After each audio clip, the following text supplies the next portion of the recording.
revista Proceso en Washington, quien ha estado al pendiente precisamente del juicio contra el Chapo Guzmán. Se le podría complicar la situación a la esposa del Chapo, porque todo parece indicar, de acuerdo a las comunicaciones interceptadas por el FBI, que ella estaba al tanto de las operaciones ilícitas del Chapo Guzmán. También tenemos que hablar de las metidas de pata, resbalones del orangután naranja de la Casa Blanca, Donald Trump, que ayer aseguró que México no va a mandar un cheque.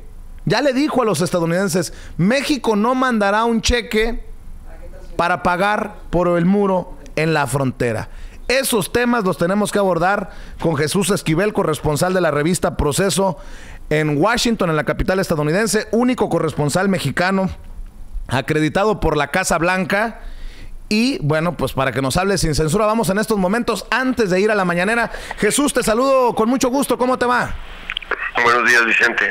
Jesús, pues continúa el juicio contra el Chapo Guzmán. Ayer también las declaraciones de Donald Trump antes de irse a la frontera. Varios temas, pues dígame usted por dónde empezamos.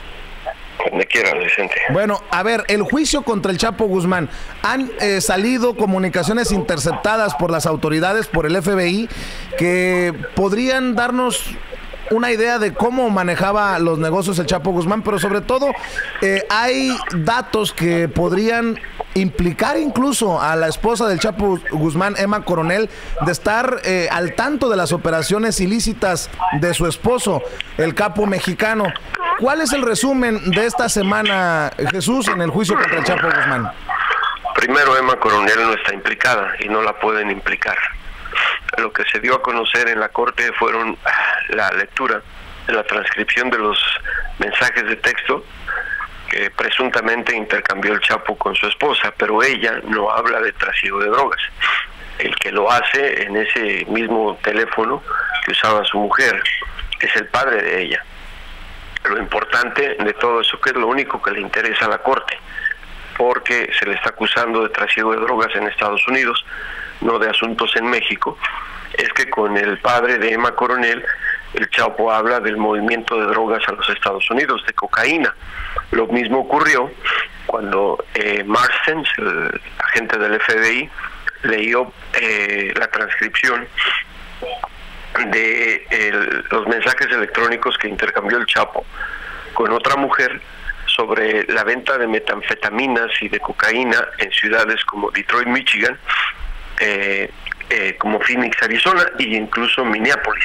Eso es lo importante de lo que ocurrió esta semana en el juicio contra Guzmán Loera en la Corte Federal del Distrito Este, y todo por un testigo, el más importante me parece hasta ahora, de los que ha presentado el Departamento de Justicia, el joven colombiano, especialista en telecomunicaciones encriptadas, Cristian Rodríguez, que ahora sabemos fue una pieza fundamental para no solo ubicar al Chapo Guzmán, sino para pasarle a autoridades mexicanas, a la DEA, al FBI, a los US Marshals, la ubicación de Guzmán Loera, ya que estaban rastreando el equipo de telecomunicaciones que usaba el narcotraficante para ponerse en contacto con sus subalternos, con sus mujeres y con otras personas. No conocemos porque no lo dieron, no lo expusieron como documento de prueba en la corte, más información al respecto.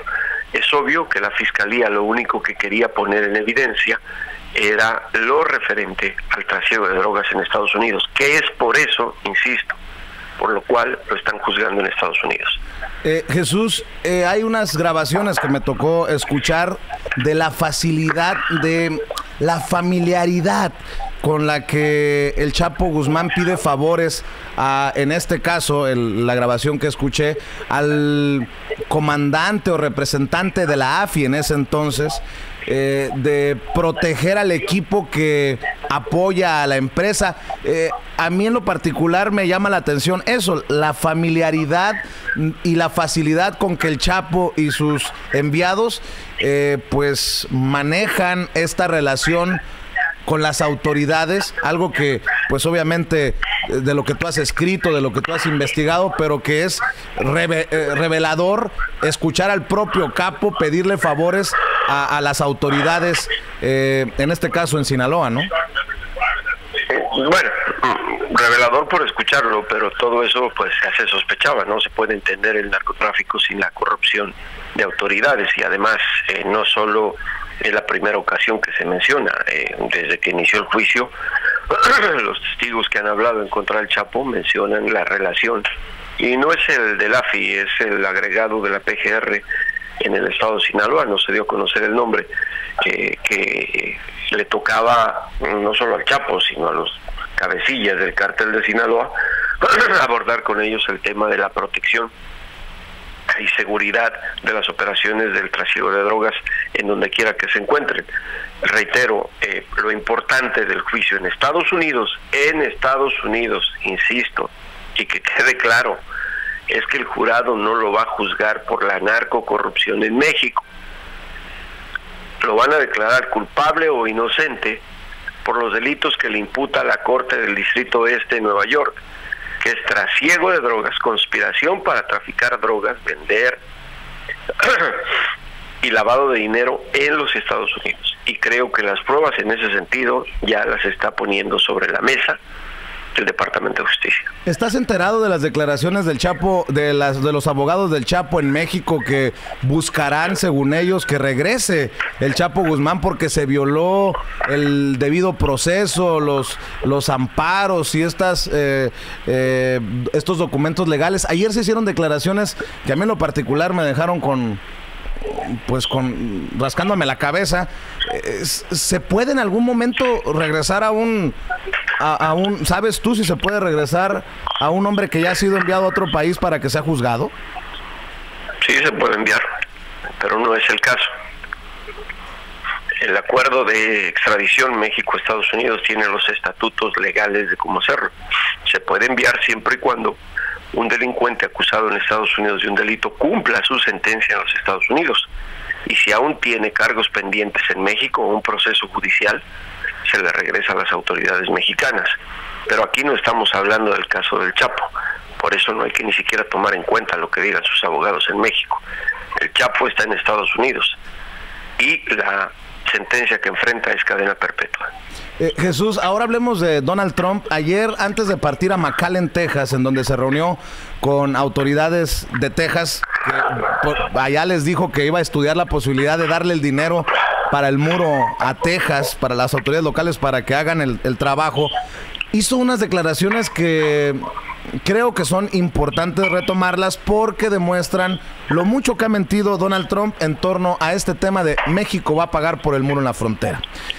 Un tema retomado por las televisoras, un tema retomado por los más importantes periódicos. Dice Donald Trump que él nunca dijo que México básicamente enviaría un cheque entre 5 y 10 mil millones de dólares para pagar por el muro en la frontera. Cuando dijo que México va a pagar por el muro en la frontera no se refería a un cheque, pero en campaña sí lo dijo.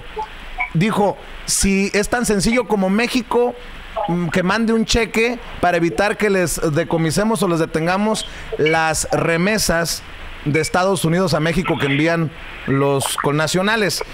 Dame tu información, dame tu opinión acerca de esta situación, Jesús. Bueno, creo que es muy fácil. Trump miente, lo ha dicho en muchas ocasiones. Ahora, el tema no tanto es que lo exhiban aquí, creo que el periódico de Washington Post lo ha hecho de manera perfecta, ya que le sigue el conteo diario de las mentiras o verdades a medias que dice Donald Trump. El tema del muro ya llegó a otro nivel, y más allá de declaraciones, por eso me parece que incluso a alguna gente no le gusta, pero a mí las declaraciones no me llenan. Lo que importa es lo que ocurre, los efectos, las políticas, las acciones que se toman. Y en este caso lo grave es que ya la Casa Blanca está preparando los documentos legales para que Trump declare estado de emergencia y se salga con la suya por encima del Congreso para empezar a construir el muro en la frontera con México. Ya se dio a conocer que el mandatario está tomando en cuenta un presupuesto ya aprobado por casi 20 mil millones de dólares al Ejército Corporal de Ingenieros, que depende del Departamento de Defensa, que no han utilizado ese dinero para proyectos de desastres naturales, proyectos civiles como la construcción de puentes, la construcción de carreteras. Y de ahí es como Trump, ahora bajo el argumento de la emergencia nacional, quiere tomar ese dinero para empezar a construir el muro. ¿Qué implicaciones tiene esto? Y eso es lo que le debe importar a los estadounidenses, que estaría obligando al Congreso Federal, y es una jugarreta muy buena de la Casa Blanca, a que aprueben de inmediato un proyecto de ley para reabrir al gobierno federal que ha estado cerrado. Ya después tendrían que abordar en otra legislación el tema de seguridad fronteriza. Por eso es que desde esta mañana los demócratas han estado callados, porque están buscando la manera de cómo darle la vuelta a lo que quiere hacer Trump. Declarar emergencia nacional, tiene la prerrogativa constitucional de utilizar ese dinero del presupuesto de $20,000 millones ya autorizado, lo puede hacer. Y eso es lo importante del día de hoy. Que Trump siga mintiendo, Vicente, lo hace todos los días. Mientras tanto, entramos al día 21, si hago bien mis números, el día 21 de este cierre de gobierno, que ya afectó a la FDA, que dicen las autoridades también está afectando a la TSA, que se encarga de la seguridad en los aeropuertos, a pesar de que Donald Trump asegure que la gran mayoría de estos empleados que no reciben cheque por el cierre de gobierno respaldan su política porque quieren el muro en la frontera. Quieren el muro en la frontera, digo, la situación aquí en Estados Unidos es la gravedad de la gente que se ha quedado temporalmente sin empleo, sin recibir un sueldo, tienen responsabilidades económicas, tienen una familia que atender. Por eso te mencioné el tema de lo que quiere hacer Trump. El muro es una cuestión electoral, no hay que mirarlo desde otra manera. Perdón. No tiene otro sentido más que eso. Trump está argumentando la urgencia que él tiene de querer salirse con la suya respecto a una promesa electoral. Está pensando en su reelección en 2020, ni siquiera en el cierre del gobierno. Si le interesara, hubiera tomado la propuesta que le hicieron los demócratas. Aprobemos un proyecto de ley para resolver el tema temporal del cierre del gobierno y después hablemos aparte de la seguridad fronteriza, y Trump no lo aceptó. ¿Por qué? Porque sabe que se estaría traicionando a él mismo, quedaría expuesto como alguien que está utilizando un argumento que no tiene jurisdicción en materia de emergencia nacional y tendría la obligación de aprobar un proyecto de ley. Ahora hay que estar muy pendientes de los costos políticos de esto.